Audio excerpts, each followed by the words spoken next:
Hello, അപ്പോൾ എല്ലാവർക്കും ഇന്നത്തെ വീഡിയോയിലേക്ക് സ്വാഗതം. അപ്പോൾ ഇന്ന് ഞാൻ എൻ്റെ അടുക്കളയിലേക്ക് ഒരു പുതിയൊരു സ്റ്റാൻഡ് വാങ്ങിയിട്ടുണ്ട്. ഫ്ലിപ്പ്കാർട്ടിൽ നിന്ന് തന്നെയാണ്. അപ്പോൾ അത് നമുക്കൊന്ന് ഓപ്പൺ ചെയ്ത് നോക്കാം.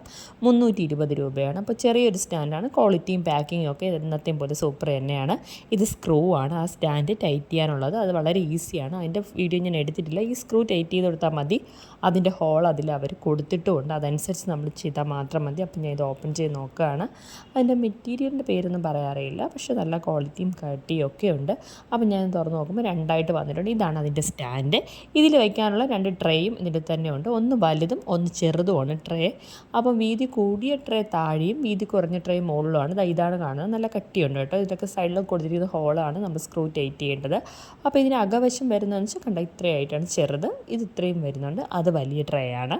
അപ്പോൾ ഇത് ഞാൻ സെറ്റ് ചെയ്തിട്ടുള്ള വീഡിയോ ആണ് ഇപ്പോൾ കാണുന്നത്. താഴെ ഇരിക്കുന്ന ട്രേയുടെ വീതി കൂടുതലും മുകളിലുള്ള ട്രേക്ക് വീതി കുറവുമാണ്. അപ്പം ചെറിയ ചെറിയ സാധനങ്ങളൊക്കെ വെക്കാൻ പറ്റും. എന്താണ് ടൈം പീസ്, ഒരു മണി പ്ലാന്റ് പോട്ട്, അങ്ങനെയുള്ള കാര്യങ്ങളൊക്കെ വെക്കാൻ പറ്റും. വലിയ വലിയ നമ്മുടെ ഭരണി അതുപോലത്തെ ഒന്നും വെക്കാൻ പറ്റില്ല. അപ്പം ഞാൻ ഇതിനെ ഇങ്ങനെ ചേർത്ത് വെച്ചിട്ട് ഒരു വെളിച്ചെണ്ണ കുപ്പിയും പിന്നെ എന്താണ് ഒരു ടൈം പീസും വെക്കാമെന്ന് വിചാരിച്ചു. അങ്ങനെ ടൈം പീസ് ആദ്യം അവിടെ സെറ്റ് ചെയ്ത് വെച്ചു. പിന്നെ ഞാൻ വെളിച്ചെണ്ണ കുപ്പി സ്പ്രേ ചെയ്ത് ചെയ്യാനും ഒഴിക്കാനും ഒക്കെ പറ്റുന്ന ഒരു വെളിച്ചെണ്ണ കുപ്പി എടുത്ത് സൈഡിൽ വെച്ചു. പിന്നെ ഈ ഭാഗത്ത് കുറച്ചും കൂടി വലിയൊരു സാധനം വെക്കാമെന്ന് വെച്ചപ്പോൾ ചെറിയൊരു ഭരണിയാണ് എടുത്ത് വെച്ചത്, സെറാമിക് ഭരണി. അപ്പോൾ അത് ഞാൻ വെച്ച് നോക്കിയിരിക്കുമോ എന്നറിയാൻ വേണ്ടി. അപ്പോൾ കൊള്ളാം, എങ്ങനെയാണ് നിങ്ങൾക്കിത് ഇഷ്ടപ്പെട്ടോ? അതിലൊന്നും വെച്ചിട്ടില്ല ഇപ്പോൾ. അപ്പോൾ നിങ്ങൾക്ക് വീഡിയോ ഇഷ്ടപ്പെട്ടോ? അപ്പോൾ ഇന്നത്തെ വിശേഷം ഇത്രയേ ഉള്ളൂ. അപ്പോൾ അടുത്ത വീഡിയോ ആയിട്ട് കാണുന്നത് വരെ ബൈ ബൈ, താങ്ക് യു.